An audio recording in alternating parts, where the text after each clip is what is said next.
ಹೋ ಹೋ ನಿಂದ್ರ ತಮ್ಮ ನಿಂದ್ರ ಅಲ್ಲೋ ಮರೆಯ ಎಂತೆಂಥ ಅಶ್ಲೀಲವಾದ ಜಾನಪದ ಸಾಹಿತ್ಯವನ್ನು ಬರೆದಿರ್ತಕ್ಕಂಥ ಸಾಹಿತ್ಯವನ್ನು ಅವನ್ನ ಎಲ್ಲ ಕಿವಿಗೊಟ್ಟು ಕೇಳಿ ಬಾಯಿ ಬಿಟ್ಟು ಹೇಳ್ತಿ.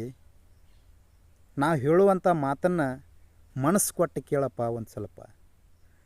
ಈ ಅಶ್ಲೀಲ ಪದವನ್ನು ಬಳಸಿ ಸಾಹಿತ್ಯವನ್ನು ಬರೆಯೋರಾಯ್ತು, ಸಾಹಿತ್ಯವನ್ನು ಹಾಡೋರಾಯ್ತು, ಇವ್ರಿಗಿಂತನೂ ಈ ಅಶ್ಲೀಲವಾದ ಸಾಹಿತ್ಯವನ್ನು ಬೆಳೆಸ್ಲಾಕತ್ತಾರಲ್ಲ, ಅವ್ರಿಗೊಂದು ಮಾತು ಹೇಳಕತ್ತಿ ಇಷ್ಟಪಡ್ತೀನಿ ನಾನು.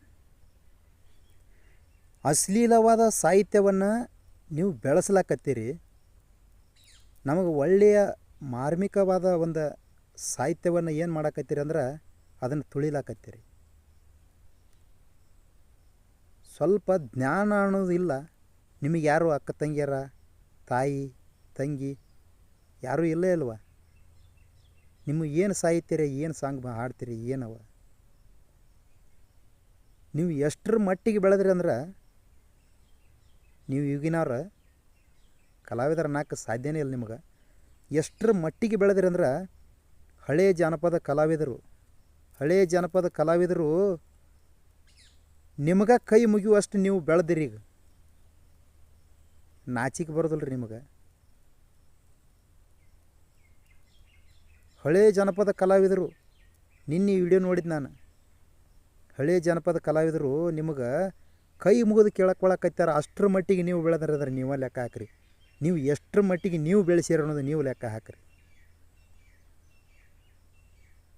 ಒಂದು ಜಾನಪದ ಸಾಹಿತ್ಯದ ಅರ್ಥವನ್ನು ತಿಳ್ಕೊಂಡು ಅದ್ರಾಗ ಹೆಂಗೆ ಬರೆದರು, ಯಾಕೆ ಬರೆದ್ರು, ಅದ್ರಾಗ ಏನೈತಿ ಅನ್ನೋದು ತಿಳ್ಕೊಬೇಕಾಕೈತೆ ಮೊದಲು.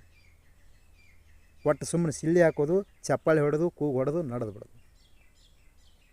ಹಿಂದಿನವ್ರ ಸಾಹಿತ್ಯ ಬರೆದ್ರು ಹೆಂಗಿದ್ದು ಅವ್ರ ಸಾಹಿತ್ಯ ಇನ್ನೂ ಅಜರಾಮರವಾಗಿ ಉಳ್ದವು. ಹನಿ ಹನಿ ಹನಿ ಬಡ್ಕೋದು ಒಂದು ಉಳ್ದೈತಿ.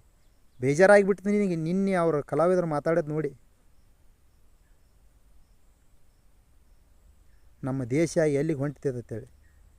ನಾವು ಅಡ್ಡಾಡ್ತಿರ್ತಕ್ಕಂಥ ಈ ಭೂಮಿ ತಾಯಿ ಒಂದು ಹೆಣ್ಣು, ನಮಗೆ ಜನ್ಮ ಕೊಟ್ಟಿರ್ತಕ್ಕಂಥ ಒಬ್ಬ ತಾಯಿನೂ ಒಂದು ಹೆಣ್ಣು. ನಮಗೆ ಅಕ್ಕ ಆಗಲಿ ತಂಗಿ ಆಗಲಿ ಅವರು ಒಂದು ಹೆಣ್ಣು. ನಮಗೆ ಹೆಂಡತಿಯಾಗಿ ಬಂದಿರತಕ್ಕಂಥ ಹೆಣ್ಣು ಅವಳು ಒಂದು ಹೆಣ್ಣು. ಅಷ್ಟೇ ಅಲ್ರಿ, ನಾಳೆ ನಮಗೆ ಹುಟ್ಟುತ್ತಾವಲ್ಲ ಮಕ್ಕಳು ಅದು ಒಂದು ಹೆಣ್ಣು. ಜೈ ಭಾರತ ತನನೀಯ ತನು ಜಾತಿಯ ಜಯ ಹೇ ಕರ್ನಾಟಕ ಮಾತೆ ಅಂತ ಹೇಳ್ತಾರೆ. ಕರ್ನಾಟಕ ಮಾತೆ ಅಂದ್ರೆ ಆಕಿ ಒಂದು ಹೆಣ್ಣು. ಅಂಥ ಕರ್ನಾಟಕ ಮಾತೆಯ ಮಣ್ಣಿನಲ್ಲಿ ಹುಟ್ಟಿ ನಾವು ಹೆಣ್ಣಿಗೆ ಅವಮಾನ ಮಾಡ್ತಾಗತ್ತಂದ್ರೆ ಕಲಾವಿದ, ನಮ್ಮ HB ಪರೀಟ್ ಸರ್ ಅವ್ರು ಹೇಳ್ತಾರೆ, ಕಲಾವಿದ ಅಂದ್ರೆ ಅದರ ಅರ್ಥ ಕಲ್ಮಶವಿಲ್ಲದ ಲಾಭಕೋರನಲ್ಲದ, ವಿ ಅಂದ್ರೆ ವಿನಯಶೀಲ, ದ ಅಂದ್ರೆ ದಯಾಳು ಗುಣ ಇರುವಂಥ ವ್ಯಕ್ತಿ ಮಾತ್ರ ನಿಜವಾದ ಕಲಾವಿದ ಆಗ್ತಾನಂತ. ಇವ್ರು ಏನು ಮಾಡಿರಿ? ಕ ಅಂದ್ರೆ ಕಚಡ, ಲ ಅಂದ್ರೆ ಲಪಡ, ವಿ ಅಂದ್ರೆ ವಿದ್ಯಾನೇ ಇಲ್ಲ, ದ ಅಂದ್ರೆ ದಡ್ ಅಂತ. ಹಿಂಗೆ ಯಾಕಪ್ಪ ಅಂತಂದ್ರೆ ನಾಳೆ ನಮಗೂ ಮಕ್ಳು ಆಕ್ಕವು, ನಿಮಗೂ ಮಕ್ಳು ಆಕ್ಕವು. ಆಲ್ರೆಡಿ ಮಕ್ಳು ಆಗಿರೋರು ಅದಾರ. ಆ ಮಕ್ಕಳಿಗೆ ಯಾವುದೇ ಕಾರಣಕ್ಕೆ ಇಂಥ ಅಶ್ಲೀಲವಾದ ವಿಡಿಯೋಗಳು ಸಿಗಬಾರ್ದಂತ ನಾ ಕೈ ಮುಗಿದು ಕೇಳ್ಕೊತೀನಿ. ಯಾಕಂದ್ರೆ ನಾಳೆ ನಮ್ಮ ಮಕ್ಕಳು, ಈಗ ನಾವು ಕೆಟ್ಟೇವಂದ್ರೆ ನಾಳೆ ನಮ್ಮ ಮಕ್ಕಳು ಕೆಡತ್ತವ. ಅದಕ್ಕೆ ನಮಗೆ ಇದು ಕೊನೆ ಆಗಬೇಕು. ಕೆಲವ್ರು ಅಂತಾರೆ, ಇಟ್ಟು ದಿನ ಎಲ್ಲಿದ್ದೀನಿ ನೀನು, ಇಷ್ಟು ದಿನ ಹೆಂಗೆ ಹೋಗಿದ್ದಿ, ಎತ್ಲಾ ಹೋಗಿದ್ದಿ, ಈಗ ಎಚ್ಚರಾಗೈತೆ ನಾನು ಅನ್ನೋರು ಅದಾರು, ಕಮೆಂಟ್ ಹಾಕೋರು ಅದಾರು. ಅದಕ್ಕೆ ಕೆಬ್ಬನ ಯಾವಾಗ ಕಾಯ್ತೈತಿಲ್ಲ ಅವಾಗ ಬಡಿಬೇಕಂತ. ಸಿಕ್ಕಾಗ ಬಡದ್ರೆ ಕಬ್ಬನ ಬಗ್ಗೋದಿಲ್ಲ, ಅದು ಕೆಬ್ಬನ ಕಾದಾಗ ಕಬ್ಬನ ಬಡಿಬೇಕಂತ. ಅದಕ್ಕೆ ಈಗ 2 ವರ್ಷದ ಹಿಂದೆ ನಮ್ಮ ಹುಡುಗ ಅದ ಈಗೇನು ಹೇಳಕತ್ತಿರಲ್ಲ ಲೈನ್, ಹೇಳಕ್ಕೂ ಅಸಹ್ಯ ಅದ. ನಾ ಇನ್ನೂವರೆಗೆ ಆ ಜಾನಪದನ ಕೇಳಿಲ್ಲ. ಅದು ಒಂದೇ ಲೈನ್ ಅವನು ಬಾಯಾಗ ಕೇಳಿದ್ದು. ನಾನು ಹಾಡಕತ್ತಿದ್ದ, ಒಂದೇ ಒಂದು ಏಟ ಹೊಡೆದಿದ್ದೆ ನಾನು. ಇನ್ನೂವರೆಗೆ ಆತು ಅವನ ಬಾಯಾಗಿ ಅಂಥವು ಯಾವ ಸಾಂಗ್ಗಳು ಬರೋಂಗಿಲ್ಲ. ಯೂಟ್ಯೂಬ್ದಾಗ ನಾನೊಂದು ವಿಡಿಯೋ ನೋಡಿದೆ. ಒಂದು ಕಾರ್ಯಕ್ರಮ ಅದ. ಆ ಕಾರ್ಯಕ್ರಮದಾಗ ಒಂದು 16-17 ವಯಸ್ಸದು ಹುಡುಗ ಇರ್ಬೇಕು. ಅದು ಅವನು ಒಂದು ಮೈಕ್ ಹಿಡ್ಕೊಂಡು ಹೆಣ್ಮಕ್ಳು ಇರುವಂಥ ಗುಂಪಿನಾಗ ಸ್ಟೇಜಿಂದ ತೆಳಗಿಳಿದು ಬಂದು ಹೆಣ್ಮಕ್ಳು ಇರೋ ಗುಂಪಿನಾಗ ಹಾಡಕತ್ಬಿಟ್ಟ. ಅಶ್ಲೀಲವಾದ ಪದವನ್ನು ಬಳಸಿ ಹಾಡಕತ್ತಾನ. ಒಂದು ಕುರ್ಚಿ ಮೇಲೆ ಕೂತೈತಿ, ವಯಸ್ಸಾಗೈತಿ ಅಜ್ಜಿಗೆ. ಆ ಅಜ್ಜಿಗೆ ಗಲ್ಲಿಗೆ ತಿವ್ದು ಹಾಡಾಕೈತಾನ ಅವನು ಮೈ ಕಡ್ಕೊಂಡು. ಆವಾಗ ಆ ಅಜ್ಜಿ ಹುಚ್ಚನನ್ನ ಹಾಟೆ ಎಂಥ ಹಾಡು ಹಾಡ್ತಿ ಅಂತೇಳಿ ಒಂದು ಕಪಾಳಿಗೆ ಕೊಟ್ಟಿತ್ತಂದ್ರೆ ಅವತ್ತ ಹುಡುಗ ಆ ಸಾಂಗನ್ನು ಹಾಡೋದು ಬಿಡ್ತಿದ್ದ. ಇವ್ರು ಏನು ಮಾಡಿದ್ರು, ಚಪ್ಪಾಳೆ ಹೊಡೆಯೋದು ನಗೋದು ಮಾಡಕತ್ತರು. ಆವಾಗ ಅವರಿಗೆ ಪ್ರೋತ್ಸಾಹ ಕೊಟ್ಬಿಟ್ರು. ಆಮೇಲೆ ಅವರು ಹೆಚ್ಚು ಮಾಡಿಬಿಟ್ರು. ಅವಕ್ಕೆ ಸಮಾಜ ಮೊದಲು ಅವ್ರನ್ನ ತಿದ್ದಬೇಕಂದ್ರೆ ಸಮಾಜ. ಈಗ ಒಂದು ವರ್ಷದ ಹಿಂದೆ ನಮ್ಮ ಶಬ್ಬೀರ್ ಡಾಂಗೆ ಸರ್ ಅವರು ಒಂದು ಜನಪದವನ್ನು ಹಾಡಿದ್ರು ತಂದೆ ಬಗ್ಗೆ.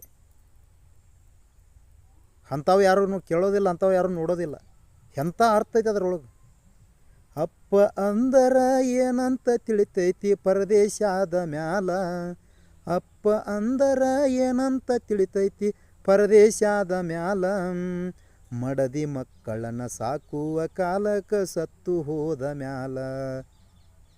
ಅದು ಸಾಲ ಹಿಡ್ಕೊಂಡು ಹೋಗ್ಬೇಕ್ರಿ. ಅದ್ರೊಳಗಿನ ತತ್ವ ತಿಳಿತೈತಿ. ತತ್ವ ಲಾಸ್ಟಿಗೆ ಹೇಳ್ತಾರೆ, ಅಪ್ಪನ ಕಳ್ಕೊಂಡ ಪರದೇಶಿಯಾಗಿ ಅಳುವಕ್ಕಿಂತ ಮೊದಲ, ಅಪ್ಪನ ಕಳ್ಕೊಂಡ ಪರದೇಶಿಯಾಗಿ ಅಳುವಕ್ಕಿಂತ ಮೊದಲ, ಹುಚ್ಚಿಡದ ಮನಸ್ಸಿಗೆ ಮಚ್ಚಿಲೆ ಬಡದ ಮಾಡಬೇಕು ಬದಲ, ಅಂದರ ಕಾಣತಿ ಹೊಸ ಆಗಲ್ಲ ದಾಟತಿ ಮೋಕ್ಷದ ಬಾಗಿಲ ಅಂತ. ಎಂತಂತ ಅರ್ಥ ಅದಾವ್ರಿ.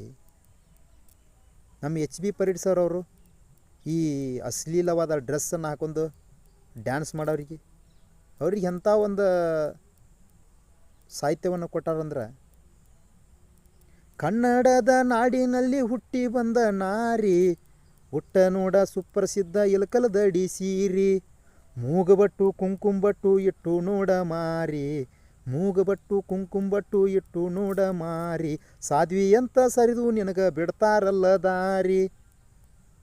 ಎಂತೆಂಥ ಹಾಡುಗಳು ಹಾಡ್ಯಾರ್ರಿ. ಅವನ್ನೆಲ್ಲ ಬಿಟ್ಟು ಇಂಥವೆಲ್ಲ ನೀವು ಕೇಳ್ಕೊತ ಇದ್ದ ಸಮಾಜವನ್ನು ಹಾಳು ಮಾಡ್ಕೊತ ಹೊಂಟ್ರೆ ಹೆಂಗಂತ ಇದ್ದು. ಹೋಗೋಣ ಜಾನಪದಗಳು ನಾವೆಲ್ಲ ಕೇಳ್ತಿದ್ವಿ ಕ್ಯಾಸೆಟ್ನಾಗ. ಒಂದೊಂದು ಕತೆ ಇದ್ದು, ನಾಟಕಗಳಿದ್ದು. ಹೊಲದಾಗ ಕೆಲಸ ಮಾಡ್ಕೊಂಡು ಒಂದು ಗಂಟೆ ಕುತ್ಕೊಂಡ್ಬಿಟ್ರೆ ಬ್ಯಾಸ್ರ ಮೇಯ್ನ ಬ್ಯಾಸ್ರ ಬೇಕಂತ ಬ್ಯಾಸಿದ್ರು ಕಳೆದು ಹೋಗೋದು. ಅಂತಿಂಥ ನಾಟಕಗಳು ಮಾಡ್ಯಾರ, ಅಂಥಂಥ ಜಾನಪದಗಳು ಇದ್ದವು. ನೀವೆಲ್ಲ ಇದನ್ನು ಏನು ಮಾಡಿರಿ ಏನು ತಿಳಿದಂಗೆ ಆಗೈತಿ. ಒಂದು ಬಸವರಾಜ ನರೇಂದ್ರ ಸರ್ ಅವರು ಒಂದು ನಾಟಕ ಮಾಡಿದ್ರು, ಮಲತಾಯಿ ಮಕ್ಕಳು ಅಂತೇಳಿ. ಕಣ್ಣಾಗಿ ನೀರು ಹಂಗೆ ಹರಿತಿದ್ವು, ಕಣ್ಣೀರು ಅಂತ ನಾಟಕ ಮಾಡಿದ್ರು. ಅದ್ರಾಗ ಒಂದು ಮಾತನ್ನು ಹೇಳ್ತಾರೆ, ತಿರ್ಕೊಂಡು ತಿನ್ನು ತಿರುಕರಾಗಬೇಡ್ರಿ, ಮುರ್ಕೊಂಡು ತಿನ್ನು ಮೂರ್ಖರಾಗಬೇಡ್ರಿ, ಹಂಗಂತೂ ತಿನ್ನಬೇಡ್ರಿ, ಹರಾಮ್ಕೋರ್ ಊಟಕ್ಕೆ ಮನಸ್ಸು ಮಾಡಬೇಡ್ರಿ, ಬಡ್ಕೊಂಡು ತಿನ್ನೋರು ಬಾಗಲ್ದ ಹಾಗಬೇಡ್ರಿ, ದುಡ್ಕೊಂಡು ತಿನ್ನೋದು ಮಾತ್ರ ಬಿಡಬೇಡ್ರಿ ಅಂಥೇಳಿ ಒಂದು ಮಾತನ್ನು ಹೇಳಿದ್ರು ಅದ್ರ.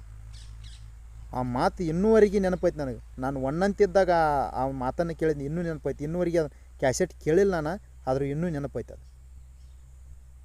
ಅಂಥಂಥ ಜಾನಪದಗಳು, ಅಂಥಂಥ ನಾಟಕಗಳು, ಅಂಥಂಥ ವಿದ್ಯೆನ ಇತ್ತು ಅವಾಗ.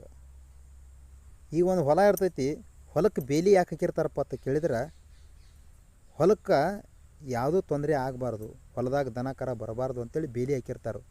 ಆದರೆ ಬೇಲಿನೇ ಅದು ಹೊಲ ಮೇಯಕತ್ರ ಹೆಂಗೆ ರೀ ಜೀವನ? ಬೇಲಿನೇ ಅದು ಹೊಲ ಮೇಯಕತ್ತೈತಿ, ಹಂಗಾಗೈತಿ ಈಗ ಜೀವನ. ಈಗೇನು ಮಾಡಕತ್ತಾರ ಈ ಹೋರಾಟಕ್ಕೆ ನಾವು ಒಂದು ಕೈ ಜೋಡಿಸೋಣ ಅಂತ ಹೇಳ್ತಾ ಎಲ್ಲರಿಗೂ ಹೊಸ ವರ್ಷದ ಶುಭಾಶಯಗಳು. ನಮಸ್ಕಾರ.